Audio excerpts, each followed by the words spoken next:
জনপ্রিয় মতে তাহেরপুরের রাজা কংসনারায়ণ পরিবার সহ দুর্গা প্রতিমার পুজো চালু করেন।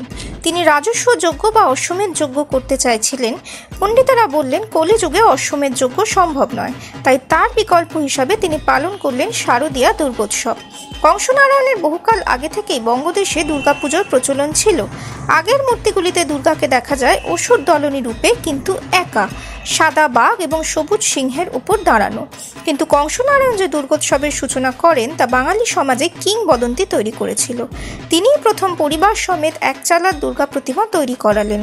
চালের উপরের দিকে লক্ষ্মী ও সরস্বতী এবং নিচে গণেশ ও কার্তিকের অবস্থান। প্রতিমার পেছনে অর্ধচন্দ্রাকার চালচিত্রে মূলত দশমহাবিদ্যা ও মহাদেবের অবস্থান। প্রতিমায় থাকতো টানা টানা চোখ ও টিয়া পাখির ঠোঁটের মতো বাঁকানো নাক। দেবীর দুই গাল সামান্য চাপা। প্রতিমার বর্ণ গাঢ় হলুদ। এই আদলেই এখনও পুজো চলে আসছে।